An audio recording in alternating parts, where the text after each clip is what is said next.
Los avances tecnológicos se suceden en nuestras vidas a un ritmo cada vez más rápido. La próxima revolución podría ser la de la nanotecnología. Unos materiales con propiedades inimaginables hace unos años. Objetos cotidianos dotados de nuevas funciones con la adición de algunos átomos. Un entorno cada vez más protector, sensible e interactivo, gracias a la miniaturización de todo tipo de dispositivos electrónicos. Ordenadores cada vez más pequeños y potentes, quizás sea el principio de una nueva forma de inteligencia artificial que responda a todas nuestras necesidades.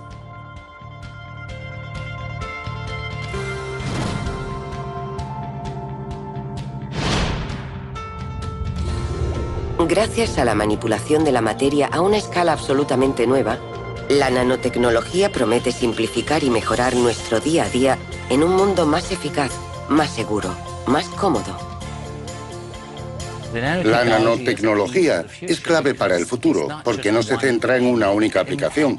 Afectará todos los sectores de nuestras vidas. Esas investigaciones nos harán evaluar en profundidad nuestra relación con nuestro entorno. Los enormes poderes que le atribuimos fascinan tanto como preocupan, y la velocidad con la que se integra en nuestra existencia y forja nuestra sociedad suscita cada vez más polémica. Lo que estamos haciendo no lo ha hecho ninguna otra civilización en el pasado.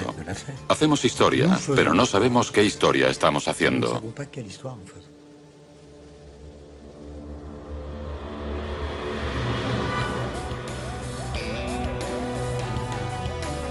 Nanorrevolución.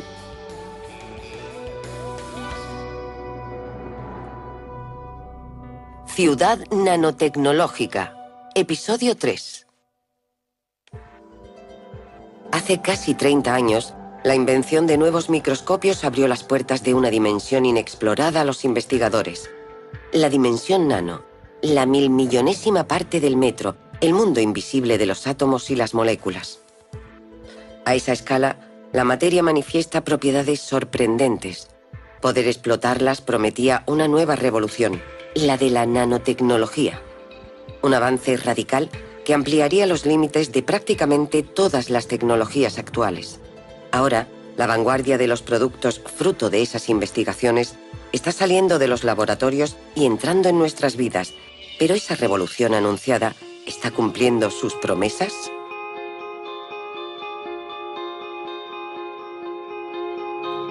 Todo empezó en los años 80 con la invención de un nuevo instrumento llamado el microscopio de efecto túnel. El profesor James Gimsewski trabajaba con el equipo de IBM Zurich que desarrolló el proyecto. Fue una de las primeras personas del mundo que pudo palpar la materia a la increíble escala de 1/1000ª de milímetro. Estos microscopios exploran las superficies igual que un invidente lee una página en braille. Utilizan una sonda cuya punta está constituida por un solo átomo. Cuando se acerca a unos nanómetros de la muestra, se produce un intercambio de electrones con el átomo más cercano. Ese es el efecto túnel. Entonces, la corriente tiene un valor constante y la punta sigue, átomo por átomo, el relieve de la superficie explorada. Unos programas informáticos convierten esa información en imágenes. Y esas imágenes abrieron un nuevo mundo a los investigadores. Gracias al microscopio de efecto túnel, la gente pudo ver por primera vez imágenes de átomos y moléculas. Por primera vez pudieron ver átomos de silicona sobre una superficie. Eso revolucionó totalmente la ciencia. De repente podíamos comprender la materia de una manera totalmente nueva, basándonos en átomos individuales en lugar de miles de millones de átomos como se hacía antes. Pero esa nueva herramienta guardaba otra sorpresa. Cuando la punta se acerca a la superficie, el intercambio de corriente se intensifica. Y los investigadores han descubierto que utilizando esa energía pueden mover los átomos uno a uno.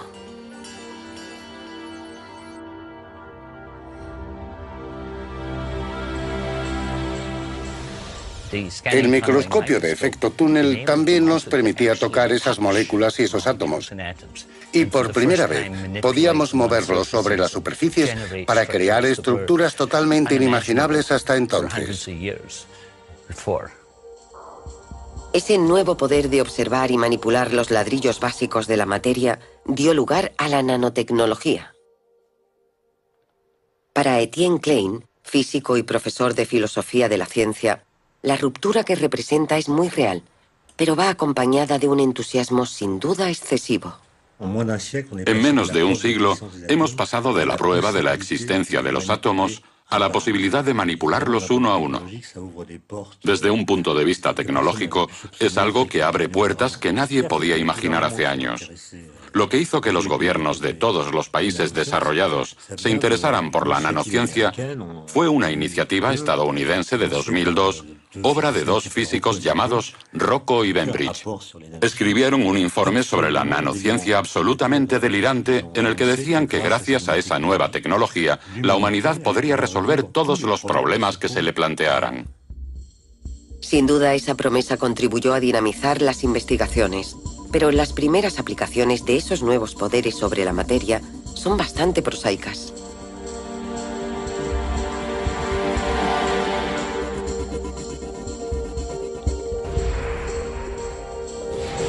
De hecho, algunas de esas aplicaciones ya están entre nosotros, aunque no las veamos. El vidrio, por ejemplo, fue uno de los primeros materiales en beneficiarse de los avances de la nanotecnología. Los cristales tienen numerosas posibilidades de aislamiento térmico o acústico y son parte integrante de nuestra arquitectura. Pero desde principios de siglo, aunque no nos demos cuenta, algunos vidrios tienen una cosa más. Unos grupos minúsculos de átomos de dióxido de titanio colocados en su superficie. Ese añadido invisible los hace autolimpiables y autodesinfectantes bajo la luz. La comparación entre un vidrio tratado y uno clásico deja clara la eficacia del procedimiento.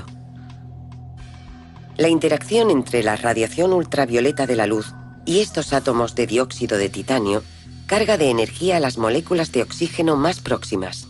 Entonces, ese oxígeno, llamado reactivo, es capaz de destruir las partículas de polvo.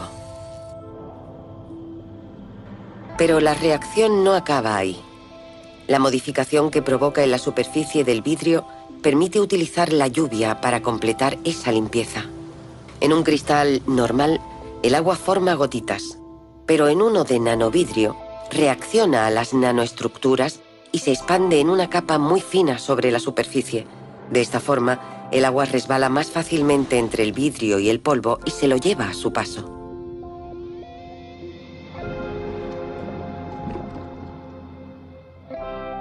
La primera aplicación comercial de este procedimiento data de 2001. Ahora es la más utilizada en el mundo para convertir todo tipo de superficies en autolimpiables. Las paredes de este aeropuerto japonés están formadas por casi 15.000 ventanales, todos de nanovidrio. Ahora encontramos numerosos revestimientos de este tipo en las pantallas antirruido de las autopistas, en las fachadas de algunas casas, en los aseos de algunos hospitales o en las mascarillas de protección antibacterias. Y por supuesto, la gente solo se da cuenta de la comodidad que proporcionan. Cuanto más se desarrolle el conocimiento de las reacciones a escala nanométrica, más se podrán mejorar las posibilidades de ese procedimiento. Los fotocatalizadores son en realidad nanopartículas y su eficacia y manera de funcionar dependen de su forma. Por eso, si entendemos mejor esos fenómenos y podemos modificar la forma o las dimensiones de esas partículas, podemos obtener algo muy eficiente. Porque, por supuesto, una gran pieza de dióxido de titanio no tiene esas propiedades. Es algo fundamental, es el punto de partida y es un proceso que permitirá la mejora continua de los nanomateriales. Muchos otros materiales irán beneficiándose progresivamente de nuevas funcionalidades con la adición de esas nanopartículas. Pero algunos descubrimientos en la nanotecnología también podrían comportar cambios más espectaculares en la arquitectura de nuestras ciudades. En 1991, Entre los residuos de combustión de un experimento en el que utilizó un arco eléctrico, el profesor Iijima descubrió un material que ya se había detectado en condiciones similares, pero nunca se había detallado. Al estudiarlo a escala nanométrica, reveló su verdadera naturaleza. Se trataba de una nueva forma de carbono, los nanotubos de carbono. Durante la combustión, los átomos de carbono se unieron de una forma inédita en estructuras hexagonales enrolladas sobre sí mismas para formar cilindros. Los nanotubos de carbono son el primer ejemplo de un material creado íntegramente en el laboratorio por el hombre. No es un material existente que se ha modificado. Y poder crear materiales así es una capacidad totalmente nueva. El diámetro puede alcanzar la increíble dimensión de un nanómetro, 100.000 veces más pequeño que el grosor de un cabello. Y hasta la fecha es el material más sólido jamás descubierto, 100 veces más resistente y 6 más ligero que el acero. Los investigadores e ingenieros de todo el mundo, entre ellos los de la NASA, se entusiasmaron con las extraordinarias posibilidades que sugerían tales características. Los nanotubos de carbono tienen un potencial increíble. Solo hay que pensar en todas las estructuras que se pueden crear a gran escala, pues ya no nos veríamos limitados por las típicas normas que rigen cómo se forman las estructuras. Buen ejemplo de las esperanzas que suscitó ese descubrimiento es que al comenzar el siglo XXI, la NASA reactivó el proyecto de un ascensor al espacio. La idea databa de los años 50 y apareció en numerosas obras de ciencia ficción antes de convertirse en objeto de estudios abandonados ante la falta de un material suficientemente sólido y ligero. Las características de los nanotubos de carbono hacen que sea factible, teóricamente, la creación de un cable de más de 36.000 kilómetros de largo que se eleve desde el Ecuador hasta un satélite geoestacionario. No podemos obligar a los investigadores a que piensen solo en consideraciones pragmáticas ligadas a lo que se puede hacer inmediatamente. Hay que dejar que piensen en futuros proyectos que parecen extravagantes, pero que a veces ayudan a plantear las preguntas adecuadas sobre lo que nos interesa y lo que es posible hacer. Ahora bien, el primer reto era importante: conseguir crear esos minúsculos nanotubos en cantidades suficientes para un uso industrial. Se ha experimentado con numerosos métodos, pero el que ideó el profesor Daniel Resasco es uno de los más prometedores. Se basa en la capacidad de autoensamblaje que manifiesta la materia a escala nanométrica. Consiste, en cierto modo, en crear nanotubos de carbono haciendo que un catalizador determinado reaccione a un flujo de gas. Se necesita un catalizador muy especial para producir nanotubos de carbono de una sola pared. Tenemos un primer cúmulo y en torno a él se genera una corona. Una vez que está formada la corona, el resto del nanotubo crece por autoensamblaje de los átomos a partir de la corona. Así que los nanotubos crecen realmente a partir del catalizador. La utilización de la capacidad de autoensamblaje de los átomos y las moléculas es la clave de numerosas creaciones de la nanotecnología. Esas reacciones permiten considerar la producción de nanomateriales en grandes cantidades y a costes razonables. Conocer las leyes físicas que rigen a esa escala permite jugar con las propiedades de la materia para organizar, en cierto modo, su propio crecimiento. Así podemos desarrollarla utilizando las propiedades más íntimas que conocemos. Desde los primeros éxitos de ese método en el laboratorio, la NASA brindó apoyo económico al profesor Resasco para que reprodujera el reactor que había ideado, pero esta vez a otra escala. Ahora la producción de nanotubos de carbono se desarrolla en el mundo a un ritmo constante. En 2011 se elevó a varios cientos de toneladas comercializados por un centenar de empresas. Los nanotubos más largos fabricados en laboratorio solo miden unas decenas de centímetros. De momento solo se utilizan en forma de partículas integradas en diferentes materiales compuestos, en productos que necesitan cualidades como la resistencia y la ligereza. Pero en los próximos decenios, el desarrollo de los materiales a base de nanotubos de carbono podría transformar todas las reglas actuales de la ingeniería y la construcción. Lo que define las formas arquitectónicas de nuestras ciudades son las leyes de la construcción. Por ejemplo, el peso de los materiales limita las formas posibles. Al introducir los nanotubos de carbono, podríamos crear formas arquitectónicas totalmente excéntricas. En las ciudades del futuro podríamos ver edificios con formas muy diferentes a las de hoy.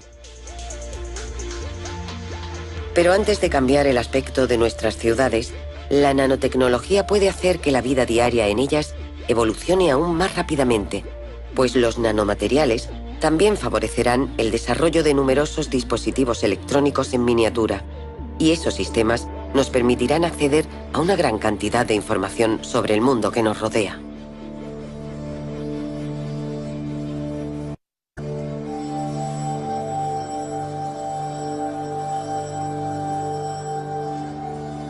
En Corea, el profesor Gyu Chin-cho también trabaja en una aplicación de los nanotubos de carbono, pero a él le interesan sus propiedades eléctricas. Además de ser muy resistentes, esas nuevas estructuras también son notables semiconductores en miniatura.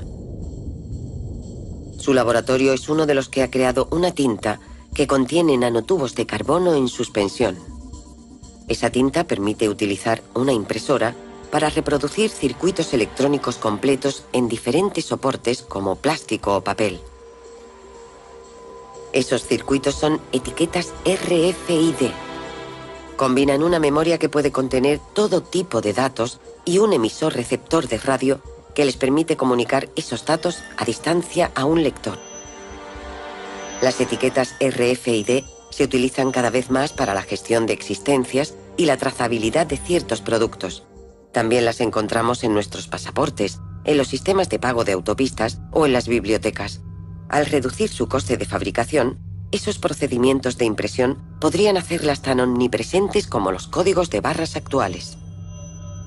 Todos nuestros productos de consumo, hasta los más anodinos, se volverían mucho más comunicadores y localizables en todo momento.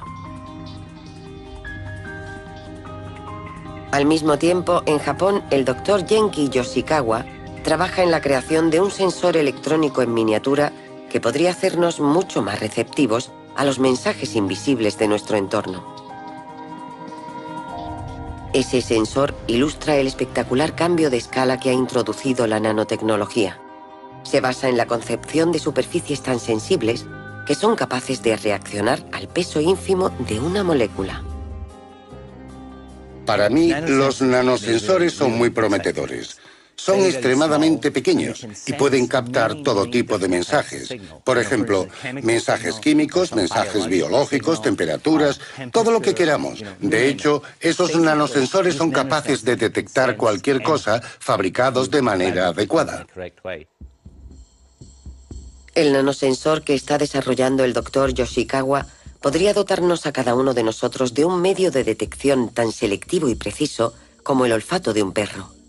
La nariz de un perro tiene un gran número de diminutas terminaciones nerviosas, cada una equipadas para captar un tipo concreto de moléculas. La combinación de esas informaciones constituye una huella única que permite al perro distinguir unos olores de otros. El dispositivo en miniatura del Dr. Yoshikawa imita ese mecanismo. Sus receptores captan un tipo determinado de moléculas e indican su presencia reaccionando a su peso. Un circuito electrónico compara las combinaciones obtenidas con una base de datos de huellas. Ahora mismo, si quisiéramos comprobar el grado de contaminación del aire, del agua de un río o de la que sale de un grifo, sería imposible. O en todo caso, muy difícil de hacer a nivel individual. Pero si pudiéramos integrar unos sensores como este a nuestro teléfono móvil, por ejemplo, o a nuestra ropa, todos tendríamos la libertad y el poder de controlar con precisión lo que pasa en nuestro entorno.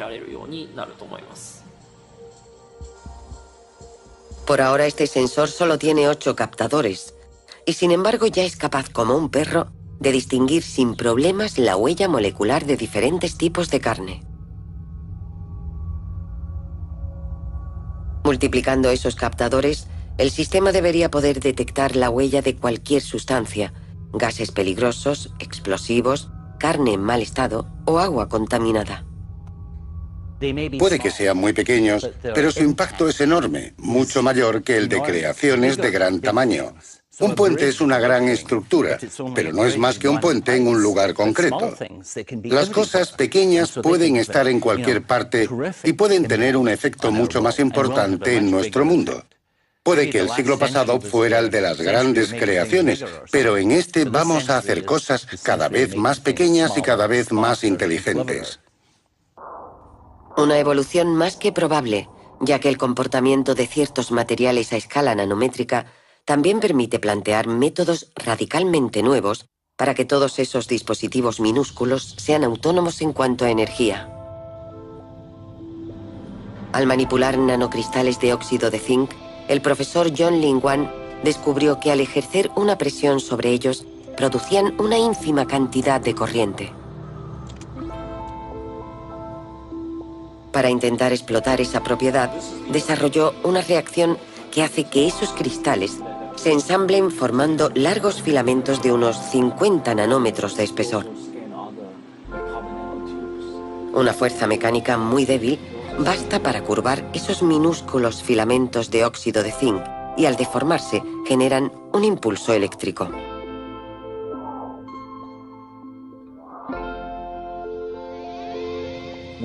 Estamos rodeados de energía mecánica, vibraciones, sonidos, vientos, flujos de aire. Esos son energías mecánicas. Si podemos convertirlas en electricidad, podemos alimentar dispositivos. El equipo consiguió poner varios millones de esas nanofibras entre 2 electrodos. Después repitió la operación en capas sucesivas para multiplicar el efecto. Sometido a una deformación mecánica, el conjunto generó una tensión de 3 voltios, es decir, 2 veces la de una pila normal. El objetivo del profesor Wan es llegar a producir electricidad a partir de fenómenos tan sutiles como las vibraciones generadas por los movimientos de nuestro cuerpo. Sería ideal para alimentar en todas las situaciones los dispositivos electrónicos que podamos llevar encima. Pero antes de estar en los bolsillos de todo el mundo, esos sensores en miniatura, autónomos y capaces de detectar todo tipo de cosas, se utilizarán probablemente en redes para reforzar la seguridad de nuestros espacios públicos. La ventaja de esos nanosensores es que pueden distribuirse por todas partes.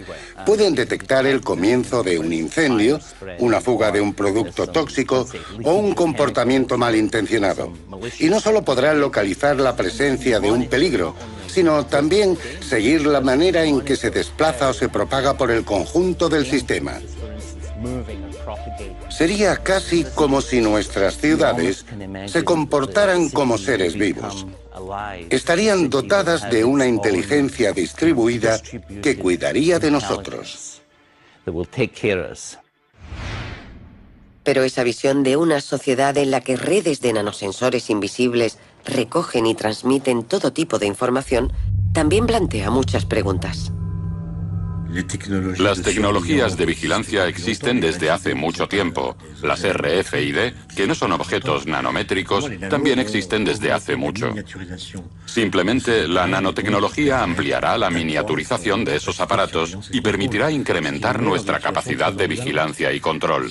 Eso nos pone en una situación muy ambivalente, pues deseamos que nos puedan socorrer si tenemos un problema, pero no queremos que nos vigilen. Y ahí hay una tensión, una contradicción que es difícil de resolver. Esa ambivalencia suscita todo tipo de previsiones angustiosas sobre el futuro al que nos podrían llevar esas tecnologías.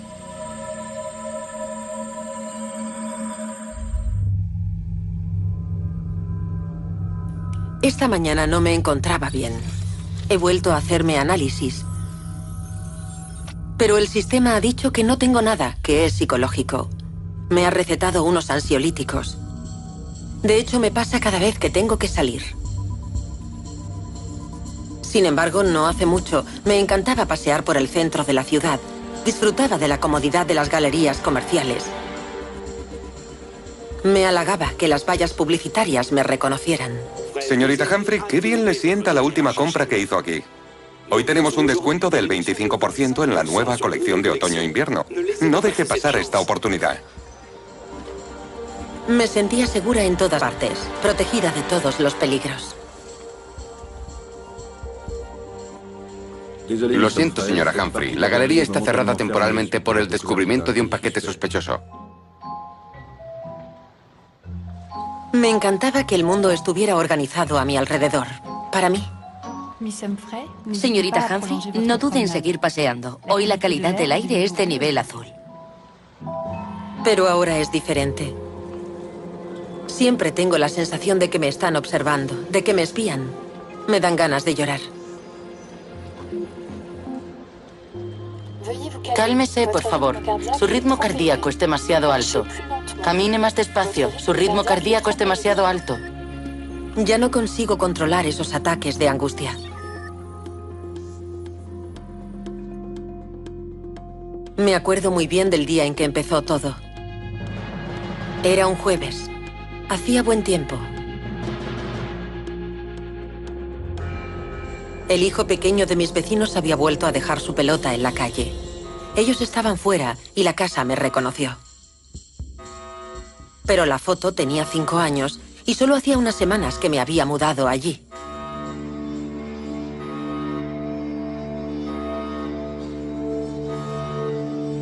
Eso me dejó preocupada. Y cuanto más pensaba en ello, más evidente se hacía. Todos mis datos debían estar grabados en algún sitio. Puede que todo lo que he dicho o hecho en mi vida. Y si la casa de mis vecinos podía tener acceso... Desde entonces, tengo la sensación de que mi vida ya no me pertenece, de que pueden saberlo todo de mí. Me siento vulnerable, a merced de cualquier persona, de cualquier cosa. Por eso salgo lo menos posible. Señorita Humphrey, tiene que actualizar su carnet de Identifor. Es imprescindible para el buen funcionamiento de nuestro servicio público. Gracias por su colaboración.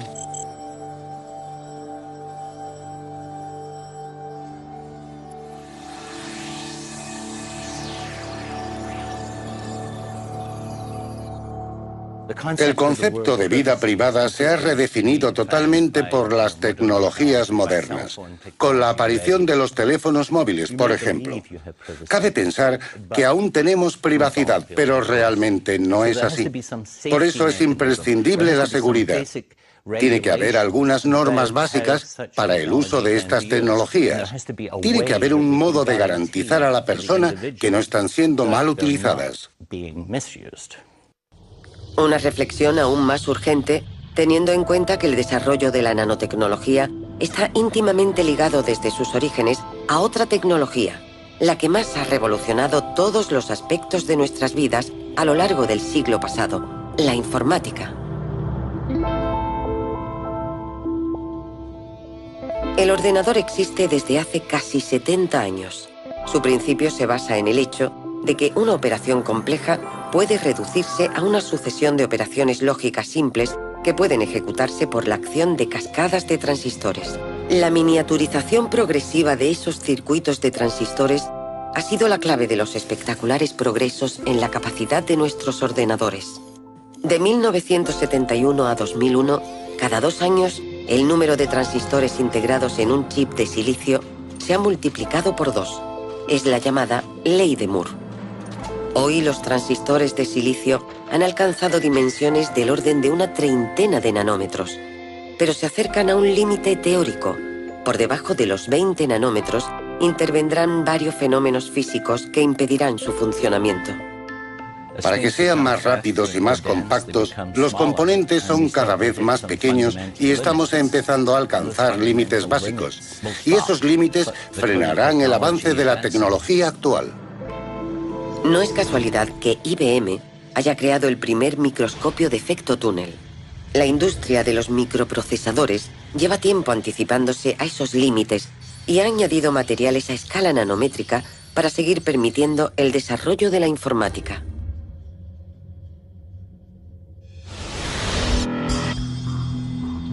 En el centro T.J. Watson de IBM, en el estado de Nueva York, un grupo de investigación dirigido por el Dr. Sun está desarrollando un nuevo nanomaterial que podría ayudar a acabar con las fronteras teóricas de la miniaturización y la velocidad de los procesadores.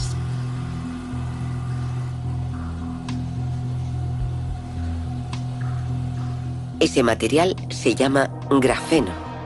Es una especie de nanotubo de carbono desenrollado.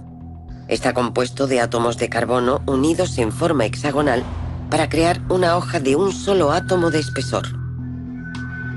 Extremadamente sólido y flexible, es un conductor de electricidad 1000 veces más eficaz que el cobre. El grafeno tiene muchas ventajas. En primer lugar, es una hoja de un átomo de espesor, cosa que lo hace muy práctico en dispositivos extremadamente miniaturizados. Y después está su gran conductividad, que confiere una gran velocidad a los dispositivos a base de grafeno. El grafeno se aisló en 2004 y le valió a sus descubridores el Premio Nobel de Física en 2010. Sus notables propiedades lo hacen especialmente prometedor para todo tipo de dispositivos electrónicos. Y el Dr. Sun cree que podría reemplazar con éxito al silicio de nuestros transistores actuales. Los primeros transistores experimentales que hizo a base de grafeno superaron todas las expectativas en cuanto a velocidad. El objetivo a largo plazo es producir procesadores de alto rendimiento basados en la utilización del grafeno que deberían permitir, durante los próximos 20 o 30 años, mejorar las prestaciones de los ordenadores, disminuyendo el tamaño de los transistores. Esos nuevos materiales podrían permitir que la capacidad de nuestros ordenadores siguiera avanzando durante unas cuantas décadas. Pero los campos abiertos por la dimensión nanométrica son tan grandes que ya hay otros investigadores que proyectan una ruptura aún más radical que podría llevar a la informática a otra dimensión. La nanotecnología trata de superar los límites, de alcanzar nuevas fronteras. Es como la exploración espacial. Es extraordinario. Es el descubrimiento de un nuevo mundo. Y el progreso de la nanotecnología no se conseguirá con avances progresivos, sino con grandes saltos. El Dr. Aono es uno de los mayores especialistas del mundo en nanomateriales. Hace algunos años, mientras intentaba ensamblar una nanoestructura metálica con la ayuda de un microscopio de efecto túnel, pudo observar casi por casualidad un fenómeno increíble. Unas moléculas de plata se pegaban en la punta de platino del microscopio. Entonces descubrió que cuando un átomo de plata se encontraba a menos de 1 nanómetro de un átomo de platino y estaban recorridos por una corriente eléctrica, el átomo de plata crecía hasta tocar al átomo de platino. Bajo ciertas condiciones, el átomo de plata sigue creciendo y al invertir la polaridad de la corriente, el átomo de plata empieza a retraerse. Cuando vimos ese fenómeno, inmediatamente pensé que podía usarse como el primer interruptor de escala atómica que sería capaz de funcionar a temperatura ambiente. Ese descubrimiento dio lugar al interruptor más pequeño del mundo. La distancia entre sus electrodos es solo de 1 nanómetro. Cuando se le aplica una corriente, los átomos de plata saltan literalmente en busca del electrodo de platino.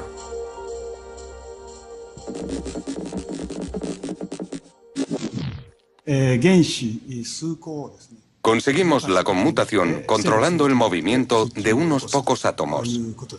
Un ordenador consta de una acumulación innumerable de interruptores y su capacidad de cálculo y de memoria se basa en los movimientos on-off de todos sus interruptores. Eso significa que nos será posible crear interruptores muy pequeños. Y tan pequeños El equipo está trabajando en la creación de transistores 1000 veces más pequeños que los permitidos por el límite teórico de la tecnología actual. Pero el Dr. Aono descubrió otra característica muy especial de su interruptor atómico.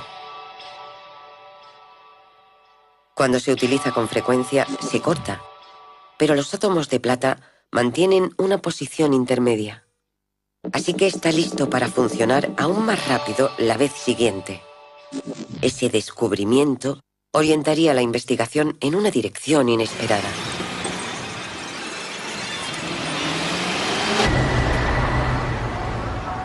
Cuando el profesor Jimszewski oyó hablar de ese fenómeno, viajó a Japón con una idea en mente, una intuición muy representativa del enfoque de la nanotecnología. Cuando lo vi pensé, se puede utilizar esa propiedad de otra manera. Podríamos darles a esos interruptores una función similar a las de la sinapsis, la unión entre neuronas que hace circular la información. El cerebro humano está formado por 100.000 millones de células nerviosas llamadas neuronas. Conectadas en una red gigantesca, esas células emiten y reciben mensajes eléctricos. Las conexiones entre neuronas se hacen a través de unas uniones llamadas sinapsis. Las sinapsis tienen un comportamiento similar al de los interruptores atómicos de Aono. Las que se utilizan con más frecuencia se vuelven más reactivas, más sensibles. Gracias a ese fenómeno, los circuitos de nuestro cerebro se reconfiguran permanentemente en función de nuestras experiencias. Gracias al acercamiento, nació un proyecto en el que colaboran el laboratorio japonés de Aono y el de Jimszewski en California. Su objetivo es utilizar el interruptor atómico como la pieza básica de un sistema neuronal artificial, un ordenador inspirado en el funcionamiento del cerebro humano. Esos interruptores funcionan como neuronas. ¿Cómo podríamos conectarlos entre sí? Para responder a esa pregunta recurrí a la estructura del cerebro. Al estudiar las neuronas, vemos que están interconectadas de una manera muy compacta, muy enmarañada. Así que me dije, vamos a intentar imitar al cerebro.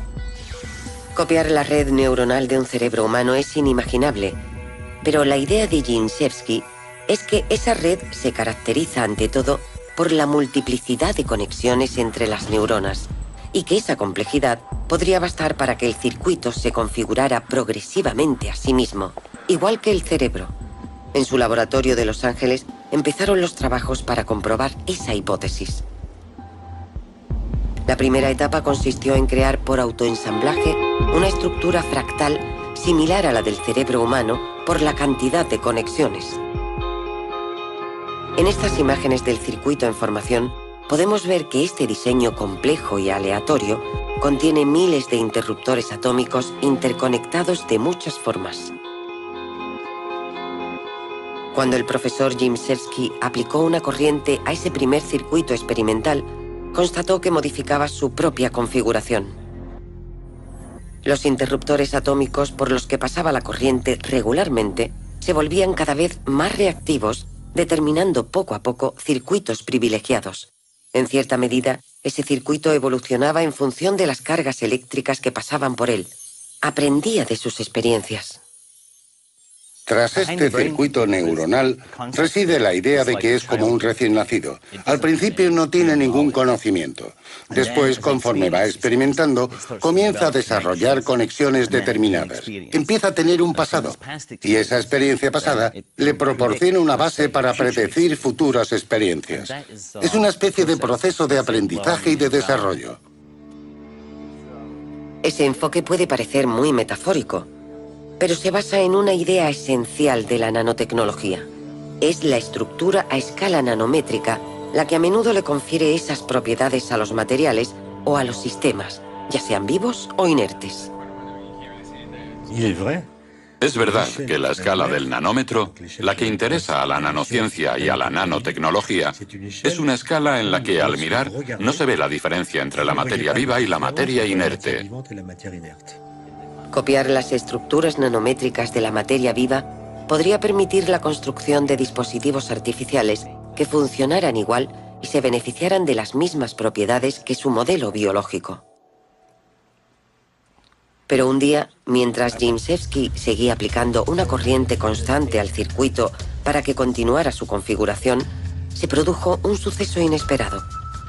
El nivel de corriente del sistema subía de golpe.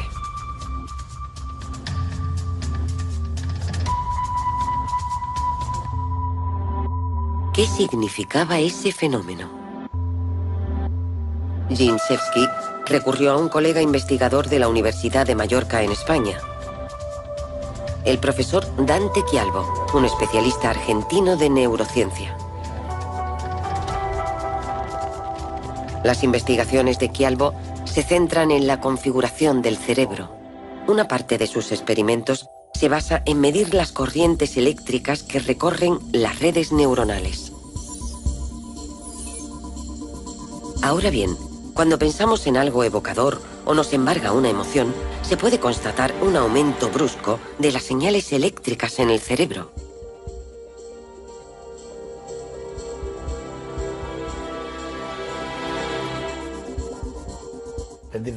El mecanismo básico del cerebro humano y la dinámica básica de esos interruptores atómicos son exactamente los mismos. Y no es solo una metáfora, porque las leyes físicas que rigen esos procesos colectivos son universales. Las investigaciones en los circuitos neuronales aún están en sus inicios, pero para el profesor Gimsevsky podrían desembocar un día en el desarrollo de una forma de inteligencia informática radicalmente diferente. Podrían aprender lo que nos gusta, integrar nuestras costumbres. Podrían llegar a ser nuestros amigos. ¿Por qué no? Su experiencia sería nuestra experiencia y si se está siempre con ellos, acabarían entendiéndonos muy bien.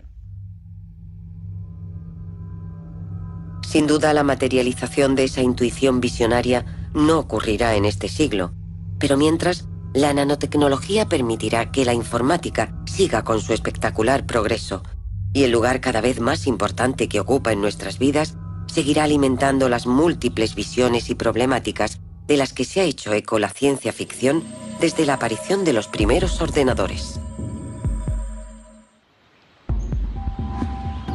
De hecho, el mayor placer es poder quedarme en casa. Aquí todo es perfecto. Además, hoy en día se puede hacer todo desde casa. Es como mi mejor amiga. Siempre está ahí, atenta a cualquiera de mis necesidades. A veces un poco mandona, pero te acostumbras. Deberías probar este postre. Tiene todo lo que te gusta. ¿No está mal? Ah, ¿sabes?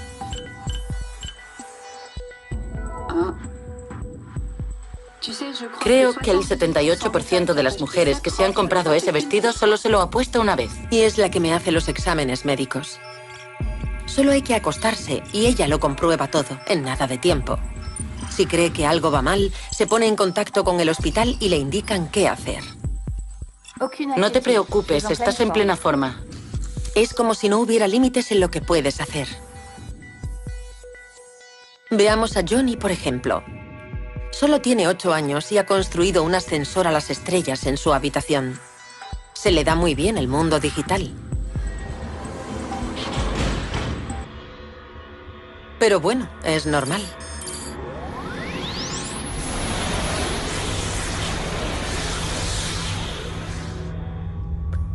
Hoy es su cumpleaños, así que le he preparado una tarta virtual. Le encanta, y a mí solo me cuesta 5 segundos.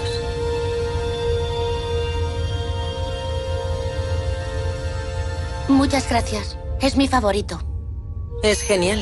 Nunca tenemos problemas. Nunca discutimos. Es una maravilla.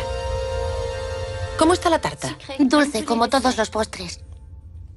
Eso de como todos los postres, no hace falta decirlo. Perdón, señorita Humphrey. La verdad es que no sé si lo hago bien, pero sobre los 8 años suelen volverse un poco difíciles. Bueno, más que difíciles, exasperantes. ¿Qué sientes al comerte la tarta? El dulce me gusta porque la glucosa es importante para el cerebro. No te he preguntado por qué, solo qué sientes. Mango, 10 gramos. Proporción de vitamina C, 5,4%. Kiwi, 14 gramos. Es el quinto que educo así. Pero no sé si lo volveré a hacer. Está bien, pero es estresante.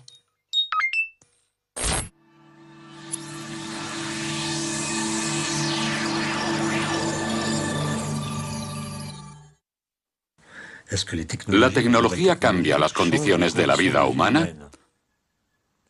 Es decir, nuestra manera de trabajar, de comunicarnos, de movernos, de interactuar. La respuesta es evidentemente sí. La tecnología cambia las condiciones de la vida humana. Ahora, a fuerza de cambiar nuestras condiciones de vida humana, ¿no cambiará también la llamada condición humana? Es decir, nuestra relación con la vida, con la muerte, con el prójimo. Esas dos preguntas que planteó Hannah Arendt en 1958 en La condición del hombre moderno son de una actualidad inquietante ante la nanotecnología.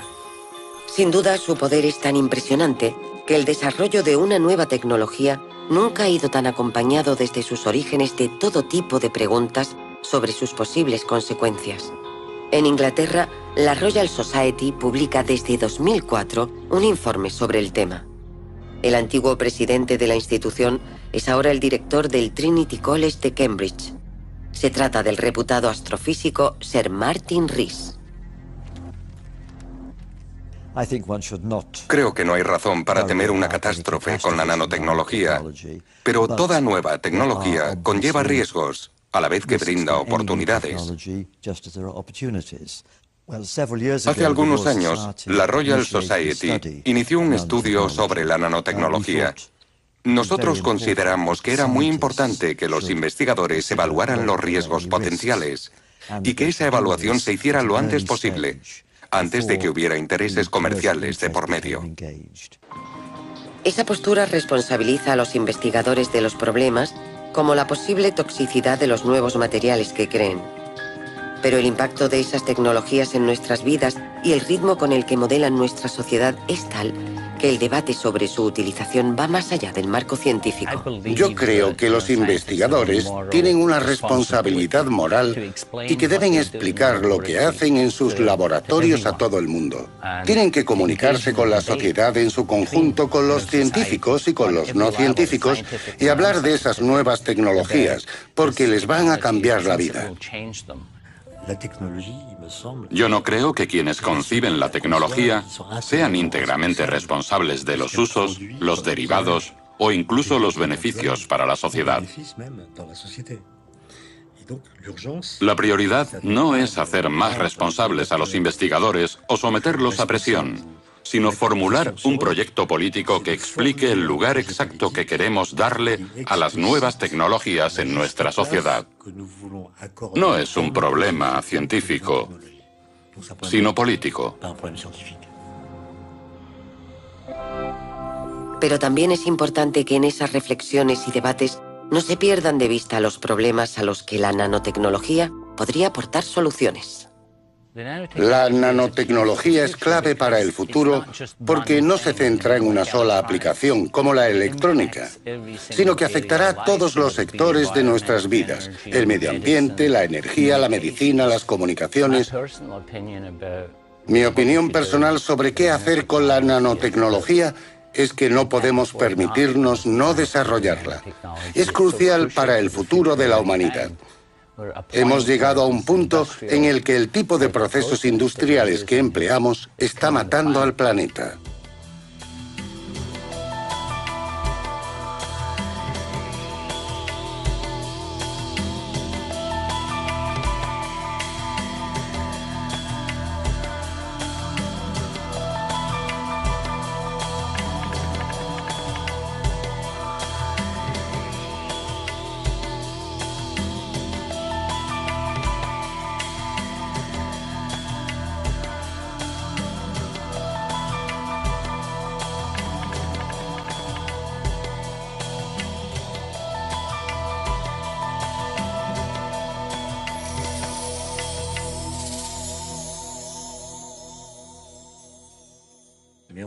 Hay que dejar que piensen en futuros proyectos que parecen extravagantes, pero que a veces ayudan a plantear las preguntas adecuadas sobre lo que nos interesa y lo que es posible hacer.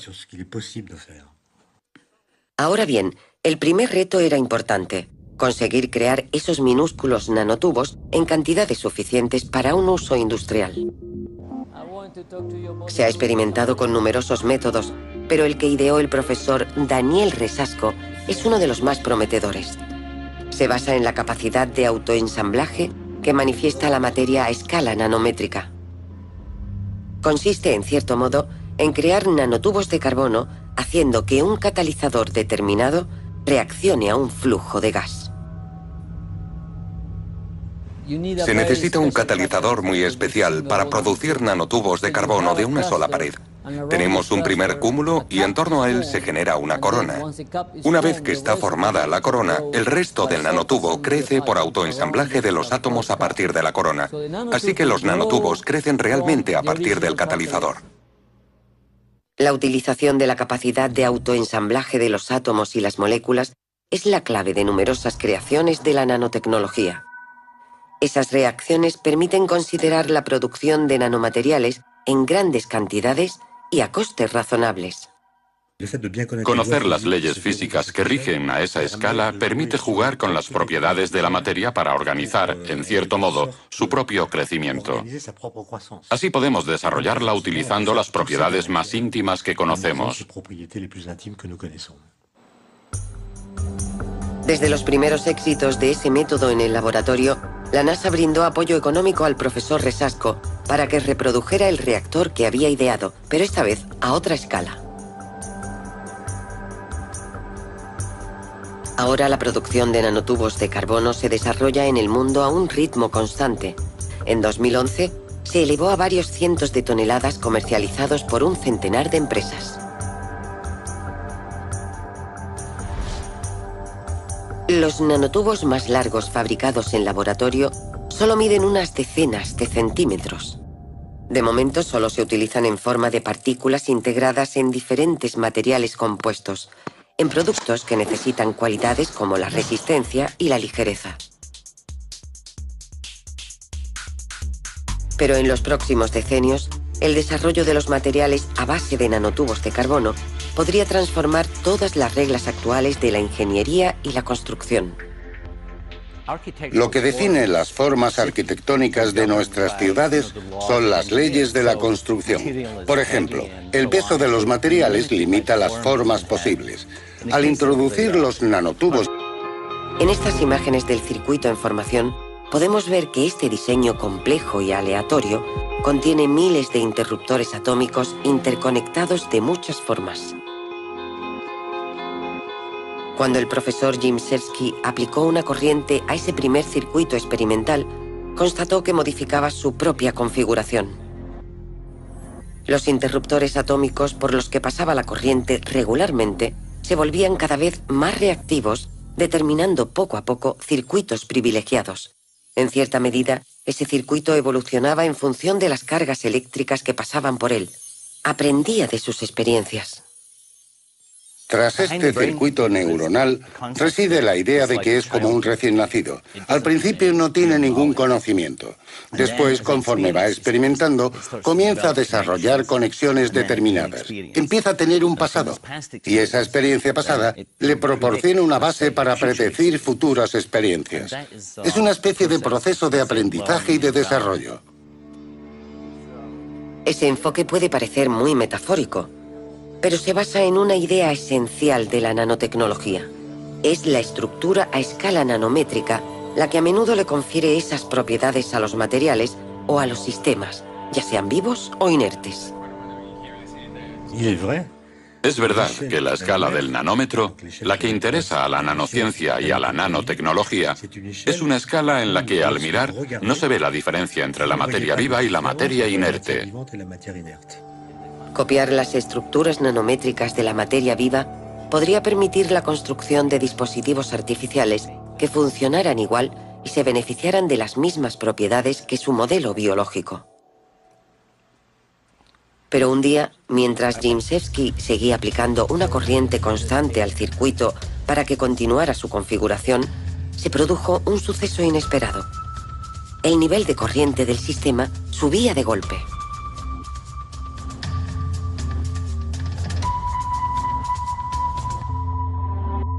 ¿Qué significaba ese fenómeno? Ginczewski recurrió a un colega investigador de la Universidad de Mallorca en España, el profesor Dante Chialbo, un especialista argentino de neurociencia. Las investigaciones de Chialbo se centran en la configuración del cerebro. Una parte de sus experimentos se basa en medir las corrientes eléctricas que recorren las redes neuronales. Ahora bien, cuando pensamos en algo evocador o nos embarga una emoción, se puede constatar un aumento brusco de las señales eléctricas en el cerebro. El mayor placer es poder quedarme en casa. Aquí todo es perfecto. Además, hoy en día se puede hacer todo desde casa. Es como mi mejor amiga. Siempre está ahí, atenta a cualquiera de mis necesidades. A veces un poco mandona, pero te acostumbras. Deberías probar este postre. Tiene todo lo que te gusta. ¿No está mal? Ah, ¿sabes?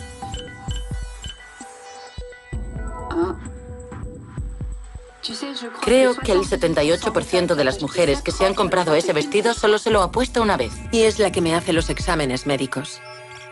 Solo hay que acostarse y ella lo comprueba todo, en nada de tiempo. Si cree que algo va mal, se pone en contacto con el hospital y le indican qué hacer. No te preocupes, estás en plena forma.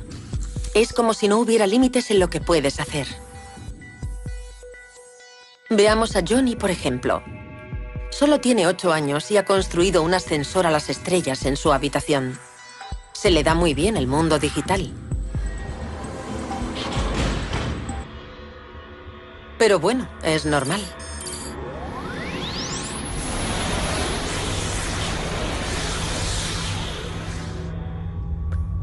Hoy es su cumpleaños, así que le he preparado una tarta virtual. Le encanta, y a mí solo me cuesta 5 segundos.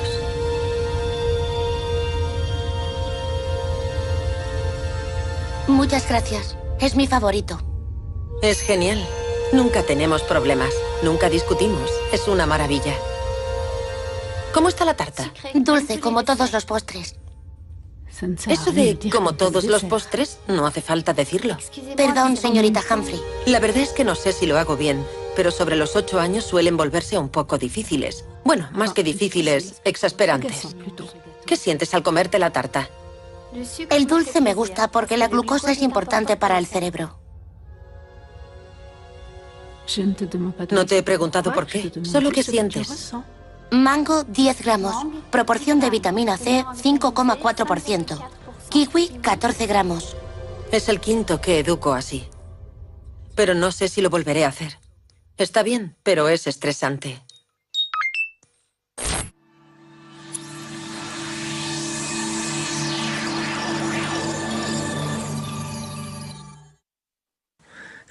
¿La tecnología cambia las condiciones de la vida humana? Es decir, nuestra manera de trabajar, de comunicarnos, de movernos, de interactuar. La respuesta es evidentemente sí. La tecnología cambia las condiciones de la vida humana. Ahora, a fuerza de cambiar nuestras condiciones de vida igual. Pero si pudiéramos integrar unos sensores como este a nuestro teléfono móvil, por ejemplo, o a nuestra ropa, todos tendríamos la libertad y el poder de controlar con precisión lo que pasa en nuestro entorno.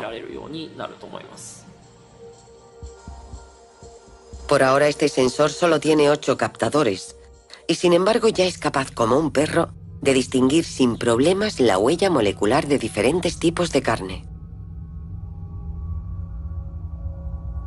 Multiplicando esos captadores, el sistema debería poder detectar la huella de cualquier sustancia, gases peligrosos, explosivos, carne en mal estado o agua contaminada. Puede que sean muy pequeños, pero su impacto es enorme, mucho mayor que el de creaciones de gran tamaño. Un puente es una gran estructura, pero no es más que un puente en un lugar concreto. Las cosas pequeñas pueden estar en cualquier parte y pueden tener un efecto mucho más importante en nuestro mundo. Puede que el siglo pasado fuera el de las grandes creaciones, pero en este vamos a hacer cosas cada vez más pequeñas y cada vez más inteligentes. Una evolución más que probable, ya que el comportamiento de ciertos materiales a escala nanométrica también permite plantear métodos radicalmente nuevos para que todos esos dispositivos minúsculos sean autónomos en cuanto a energía. Al manipular nanocristales de óxido de zinc, el profesor John Lingwan descubrió que al ejercer una presión sobre ellos, producían una ínfima cantidad de corriente. Para intentar explotar esa propiedad, desarrolló una reacción que hace que esos cristales se ensamblen formando largos filamentos de unos 50 nanómetros de espesor. Una fuerza mecánica muy débil basta para curvar esos minúsculos filamentos de óxido de zinc y al deformarse generan un impulso eléctrico.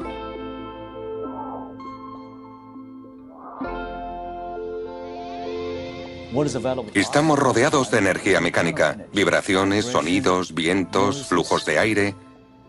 Esos son energías mecánicas. Si podemos convertirlas en electricidad, podemos alimentar dispositivos. El equipo consiguió poner varios millones de esas nanofibras entre dos electrodos. Después repitió la operación en capas sucesivas para multiplicar el efecto. Sometido a una deformación mecánica, el conjunto generó una tensión de 3 voltios, es decir, 2 veces la de una pila normal. El objetivo del profesor Wan es llegar a producir electricidad a partir de fenómenos tan sutiles como las vibraciones generadas por los que al ejercer una presión sobre ellos producían una ínfima cantidad de corriente. Para intentar explotar esa propiedad, desarrolló una reacción que hace que esos cristales se ensamblen formando largos filamentos de unos 50 nanómetros de espesor. Una fuerza mecánica muy débil basta para curvar esos minúsculos filamentos de óxido de zinc y al deformarse generan un impulso eléctrico.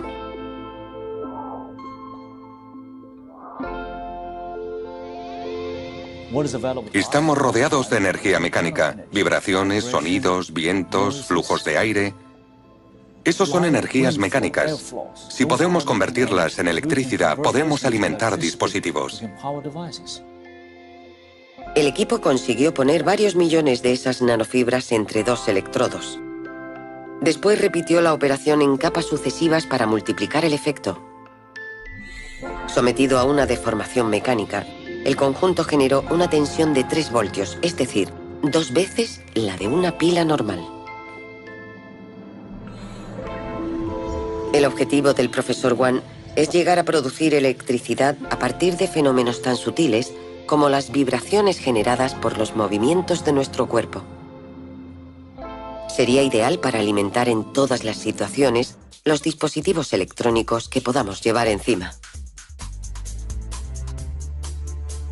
Pero antes de estar en los bolsillos de todo el mundo, esos sensores en miniatura, autónomos y capaces de detectar todo tipo de cosas, se utilizarán probablemente en redes para reforzar la seguridad de nuestros espacios públicos. La ventaja de esos nanosensores es que pueden distribuirse por todas partes. Pueden detectar el comienzo de un incendio, una fuga de un producto tóxico o un comportamiento malintencionado. Y no solo podrán localizar la presencia de un peligro, sino también seguir la manera en que se desplaza o se propaga por el conjunto del sistema.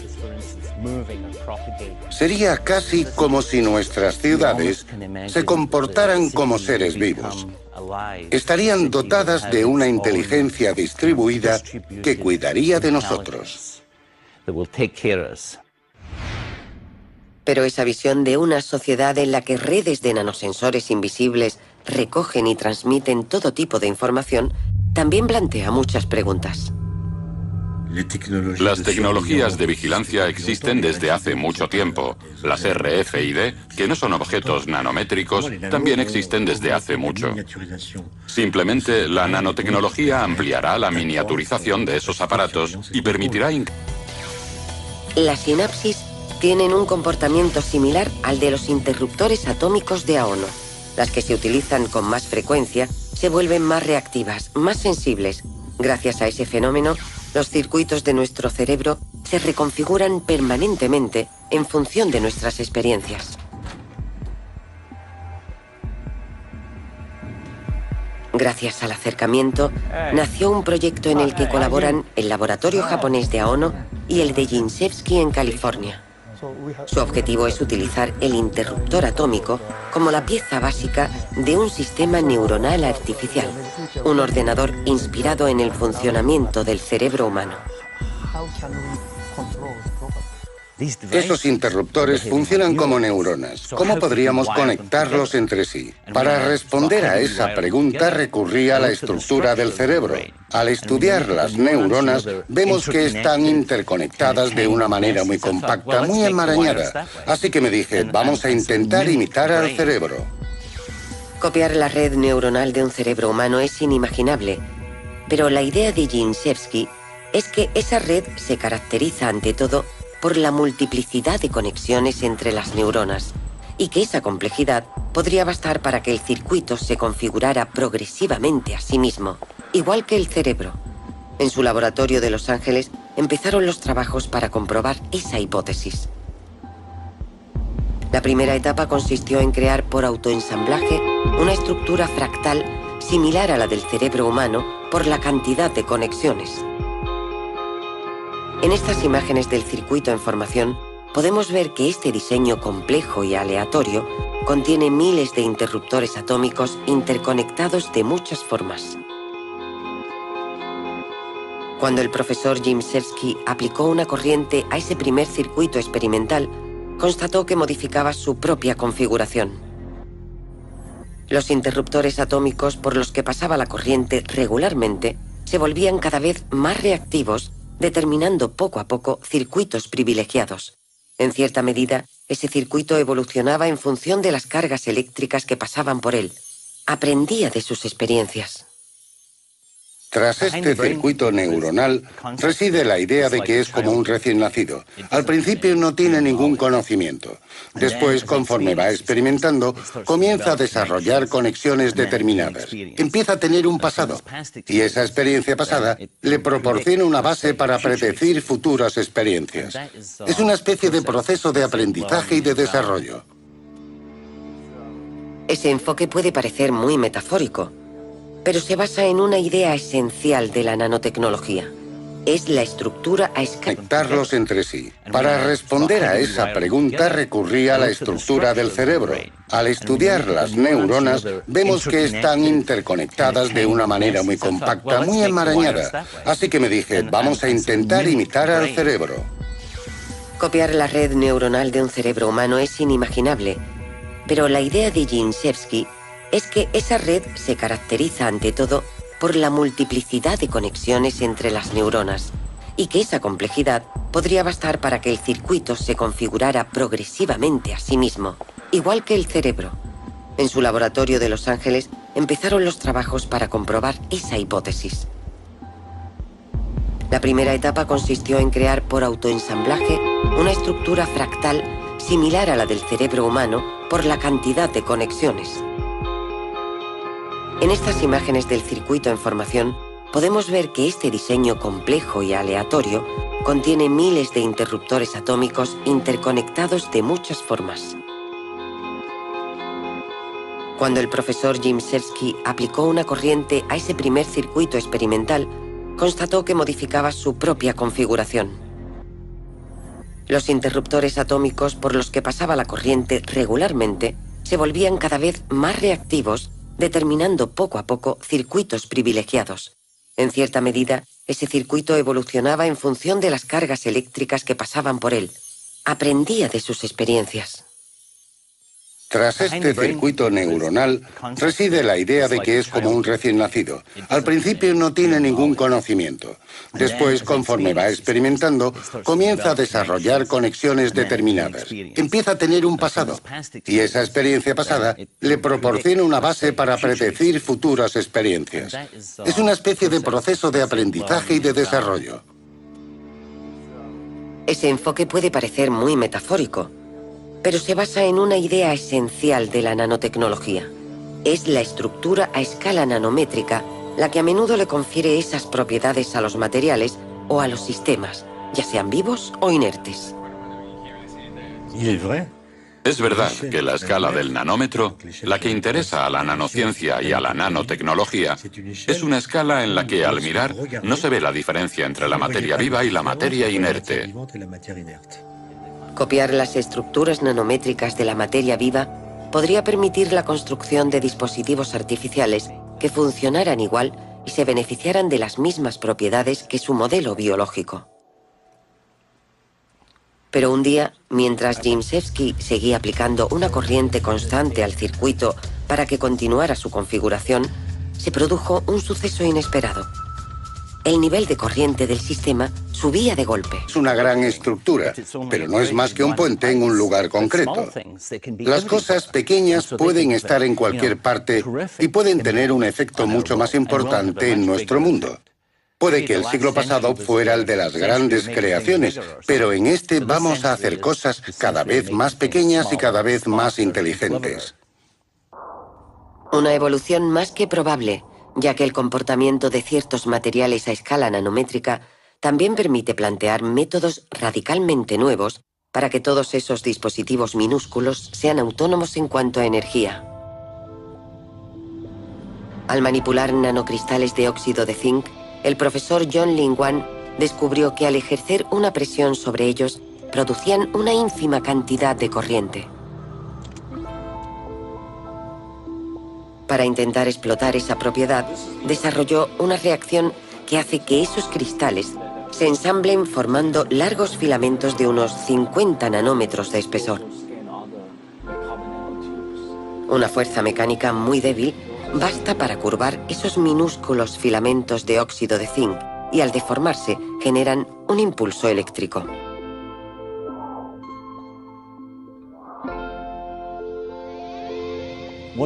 Estamos rodeados de energía mecánica, vibraciones, sonidos, vientos, flujos de aire. Esos son energías mecánicas. Si podemos convertirlas en electricidad, podemos alimentar dispositivos. El equipo consiguió poner varios millones de esas nanofibras entre dos electrodos. Después repitió la operación en capas sucesivas para multiplicar el efecto.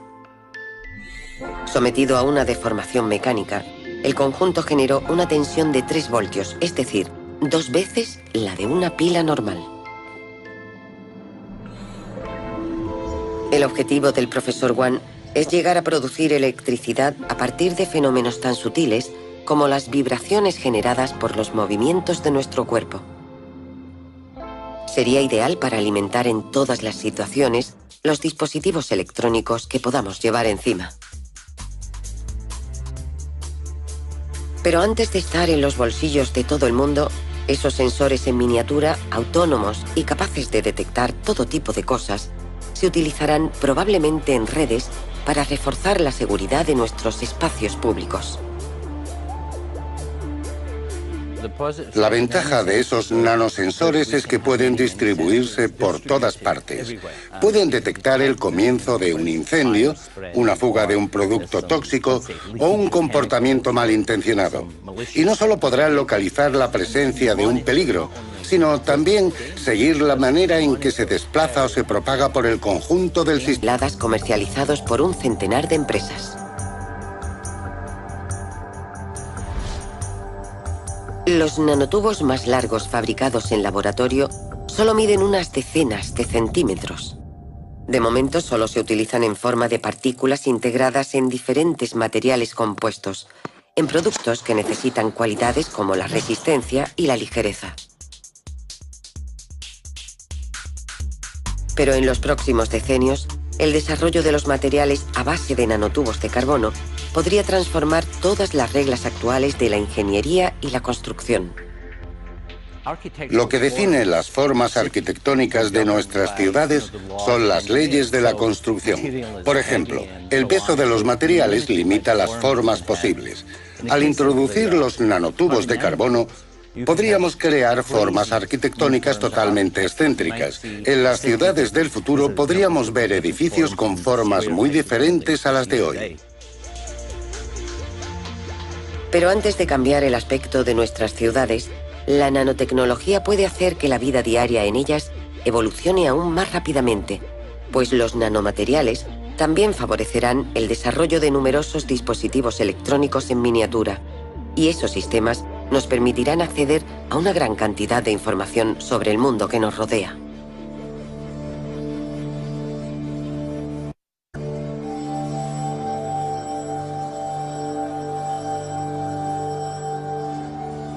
En Corea, el profesor Gyu Chin-cho también trabaja en una aplicación de los nanotubos de carbono, pero a él le interesan sus propiedades eléctricas. Además de ser muy resistentes, esas nuevas estructuras también son notables semiconductores en miniatura. Su laboratorio es uno de los que ha creado una tinta que contiene nanotubos de carbono en suspensión. Esa tinta permite utilizar una impresora para reproducir circuitos electrónicos completos en diferentes soportes como plástico o papel. Esos circuitos son etiquetas RFID. Combinan una memoria que puede contener todo tipo de datos y un emisor receptor de radio que les permite comunicar esos datos a distancia a un lector. Las etiquetas RFID se utilizan cada vez más para la gestión de existencias y la trazabilidad de ciertos productos. También las encontramos en nuestros pasaportes, en los sistemas de pago de autopistas o en las bibliotecas. Al reducir su coste de fabricación, esos procedimientos de impresión podrían hacerlas tan omnipresentes como los códigos de barras actuales. Todos nuestros productos de consumo, hasta los más anodinos, se volverían mucho más comunicadores y localizables en todo momento. Siempre tengo la sensación de que me están observando, de que me espían. Me dan ganas de llorar. Cálmese, por favor. Su ritmo cardíaco es demasiado alto. Camine más despacio. Su ritmo cardíaco es demasiado alto. Ya no consigo controlar esos ataques de angustia. Me acuerdo muy bien del día en que empezó todo. Era un jueves. Hacía buen tiempo.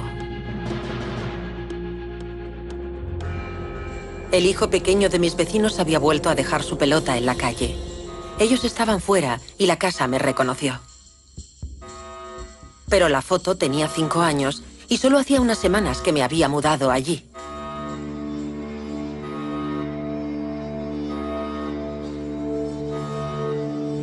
Eso me dejó preocupada. Y cuanto más pensaba en ello, más evidente se hacía. Todos mis datos debían estar grabados en algún sitio. Puede que todo lo que he dicho o hecho en mi vida. Y si la casa de mis vecinos podía tener acceso... Desde entonces, tengo la sensación de que mi vida ya no me pertenece, de que pueden saberlo todo de mí. Me siento vulnerable, a merced de cualquier persona, de cualquier cosa. Por eso salgo lo menos posible. Señorita Humphrey, tiene que actualizar su carnet de Identinfor. Es imprescindible para el buen funcionamiento de nuestro servicio público. Gracias por su colaboración.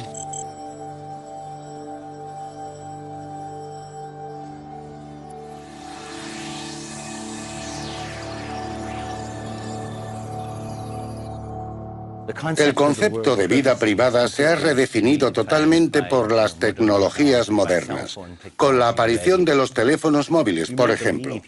Cabe pensar que aún tenemos privacidad, pero realmente no es así. Por eso es imprescindible la seguridad. Tiene que haber algunas normas básicas para el uso de estas tecnologías. Tiene que haber un modo de garantizar a la persona que no están siendo mal utilizadas. Una reflexión aún más urgente, teniendo en cuenta que el desarrollo de la nanotecnología está íntimamente ligado desde sus orígenes a otra tecnología, la que más ha revolucionado todos los aspectos de nuestras vidas a lo largo del siglo pasado, la informática. El ordenador existe desde hace casi 70 años.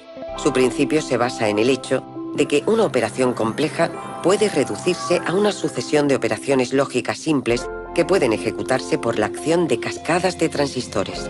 La miniaturización progresiva de esos circuitos en las fachadas de algunas casas, en los aseos de algunos hospitales o en las mascarillas de protección antibacterias. Y por supuesto, la gente solo se da cuenta de la comodidad que proporcionan. Cuanto más se desarrolle el conocimiento de las reacciones a escala nanométrica, más se podrán mejorar las posibilidades de ese procedimiento. Los fotocatalizadores son en realidad nanopartículas y su eficacia y manera de funcionar dependen de su forma. Por eso, si entendemos mejor esos fenómenos y podemos modificar la forma o las dimensiones de esas partículas, podemos obtener algo muy eficiente. Porque, por supuesto, una gran pieza de dióxido de titanio no tiene esas propiedades. Es algo fundamental, es el punto de partida y es un proceso que permitirá la mejora continua de los nanomateriales.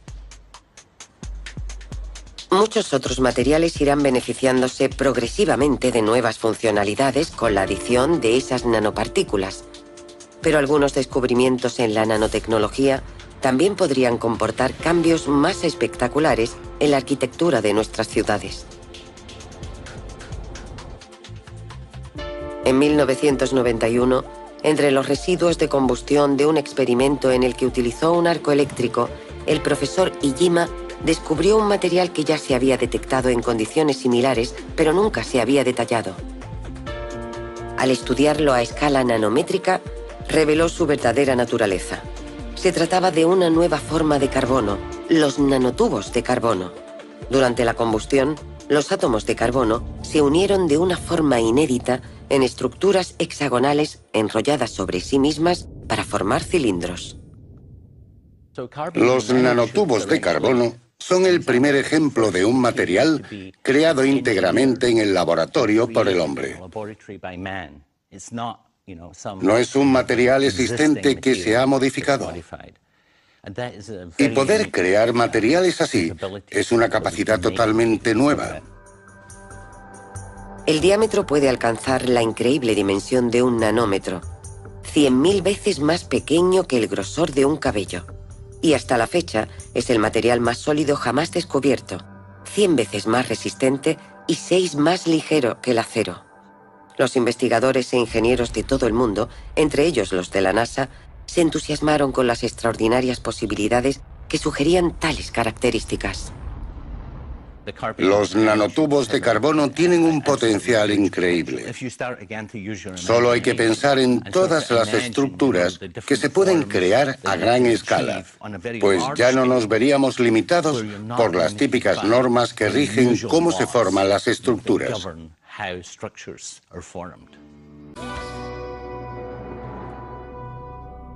Ciudad nanotecnológica, episodio 3.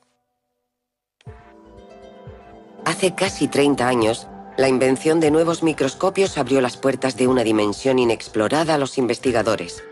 La dimensión nano, la milmillonésima parte del metro, el mundo invisible de los átomos y las moléculas. A esa escala, la materia manifiesta propiedades sorprendentes. Poder explotarlas prometía una nueva revolución, la de la nanotecnología. Un avance radical que ampliaría los límites de prácticamente todas las tecnologías actuales. Ahora, la vanguardia de los productos fruto de esas investigaciones está saliendo de los laboratorios y entrando en nuestras vidas, pero esa revolución anunciada ¿está cumpliendo sus promesas?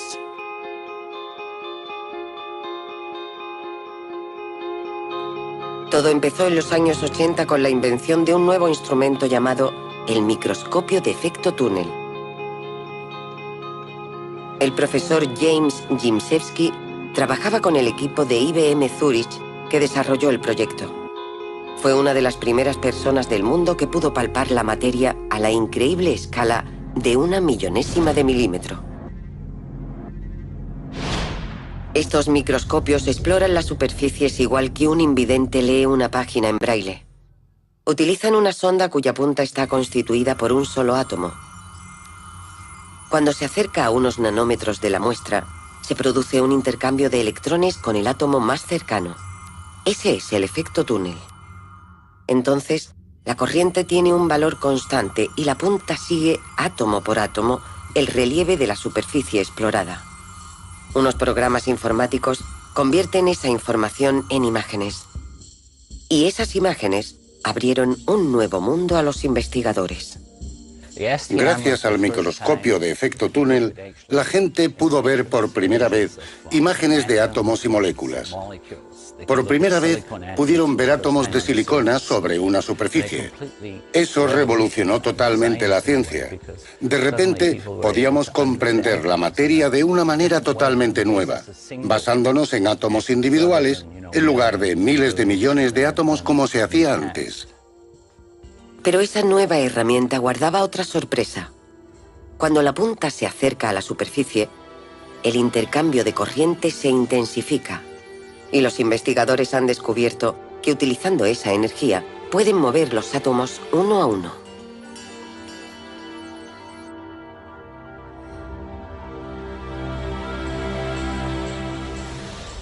El microscopio de efecto túnel también nos permitía tocar esas moléculas y esos átomos. Y por primera vez podíamos moverlos sobre las superficies para crear estructuras totalmente inimaginables hasta entonces. Ese nuevo poder de observar y manipular los ladrillos básicos de la materia dio lugar a la nanotecnología. Para Etienne Klein, físico y profesor de filosofía de la ciencia, la ruptura que representa es muy real, pero va acompañada de un entusiasmo sin duda excesivo. En menos de un siglo, hemos pasado de la prueba de la existencia de los átomos a la posibilidad de manipularlos uno a uno. Desde un punto de vista tecnológico, es algo que abre puertas que nadie podía imaginar hace años. Lo que hizo que los gobiernos de todos los países desarrollados se interesaran por la nanociencia fue una iniciativa estadounidense de 2002, obra de dos físicos llamados Rocco y Bembridge. Escribieron un informe sobre la nanociencia absolutamente delirante en el que decían que gracias a esa nueva tecnología, la humanidad podría resolver todos los problemas que se le plantearan. Sin duda, esa promesa contribuyó a dinamizar las investigaciones, pero las primeras aplicaciones de esos nuevos poderes sobre la materia son bastante prosaicas.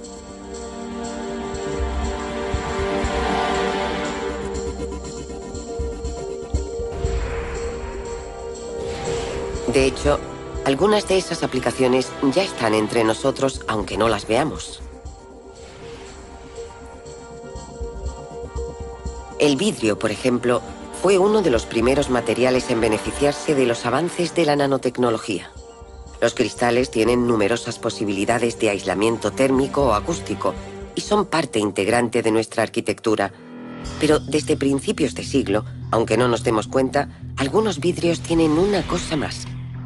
Unos grupos minúsculos de átomos de dióxido de titanio colocados en su superficie. Ese añadido invisible los hace autolimpiables y autodesinfectantes bajo la luz. La comparación entre un vidrio tratado y uno clásico deja clara la eficacia del procedimiento. La interacción entre la radiación ultravioleta de la luz y estos átomos de dióxido de titanio carga de energía a las moléculas de oxígeno más próximas. Entonces, ese oxígeno, llamado reactivo, es capaz de destruir las partículas de polvo. Pero la reacción no acaba ahí. La modificación que provoca en la superficie del vidrio permite utilizar la lluvia para completar esa limpieza. En un cristal normal, el agua forma gotitas, pero en uno de nanovidrio, reacciona a las nanoestructuras y se expande en una capa muy fina sobre la superficie. De esta forma, el agua resbala más fácilmente entre el vidrio y el polvo y se lo lleva a su paso.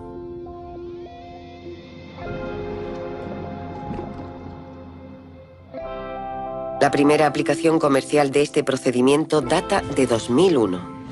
Ahora es la más utilizada en el mundo para convertir todo tipo de superficies en autolimpiables. Las paredes de este aeropuerto japonés están formadas por casi 15.000 ventanales todos de nanovidrio. Ahora encontramos numerosos revestimientos de este tipo en las pantallas antirruido de las autopistas, en las fachadas de algunas casas, en los aseos de algunos hospitales o en las mascarillas de protección antibacterias. Y por supuesto, la gente solo se da cuenta de la comodidad que proporcionan. Cuanto más se desarrolle el conocimiento de las reacciones a escala nanométrica, más se podrán mejorar las posibilidades de ese procedimiento. Los fotocatalizadores son en realidad nanopartículas y su eficacia y manera de funcionar dependen de su forma. Por eso, si entendemos mejor esos fenómenos y podemos modificar la forma o las dimensiones de esas partículas, podemos obtener algo muy eficiente. Porque, por supuesto, una gran pieza de dióxido de titanio no tiene esas propiedades. Es algo fundamental, es el punto de partida y es un proceso que permitirá la mejora continua de los nanomateriales. Muchos otros materiales irán beneficiándose progresivamente de nuevas funcionalidades con la adición de esas nanopartículas. Pero algunos descubrimientos en la nanotecnología también podrían comportar cambios más espectaculares en la arquitectura de nuestras ciudades. En 1991, entre los residuos de combustión de un experimento en el que utilizó un arco eléctrico, el profesor Iijima descubrió un material que ya se había detectado en condiciones similares, pero nunca se había detallado. Al estudiarlo a escala nanométrica, reveló su verdadera naturaleza. Se trataba de una nueva forma de carbono, los nanotubos de carbono. Durante la combustión, los átomos de carbono se unieron de una forma inédita en estructuras hexagonales enrolladas sobre sí mismas para formar cilindros. Los nanotubos de carbono son el primer ejemplo de un material creado íntegramente.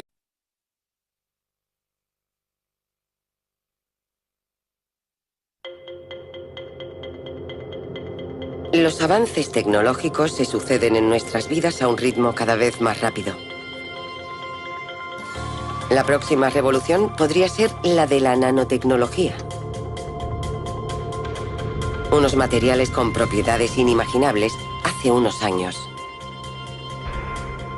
Objetos cotidianos dotados de nuevas funciones con la adición de algunos átomos.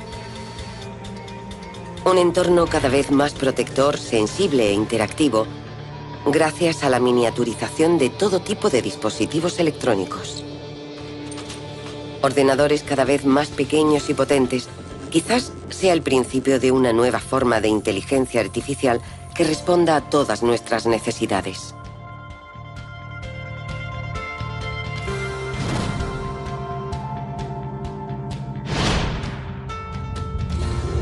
Gracias a la manipulación de la materia a una escala absolutamente nueva, la nanotecnología promete simplificar y mejorar nuestro día a día en un mundo más eficaz, más seguro, más cómodo.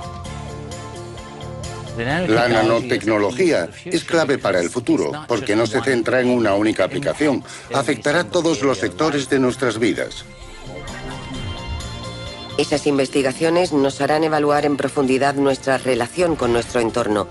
Los enormes poderes que le atribuimos fascinan tanto como preocupan, y la velocidad con la que se integra en nuestra existencia y forja nuestra sociedad suscita cada vez más polémica. Lo que estamos haciendo no lo ha hecho ninguna otra civilización en el pasado. Hacemos historia, pero no sabemos qué historia estamos haciendo.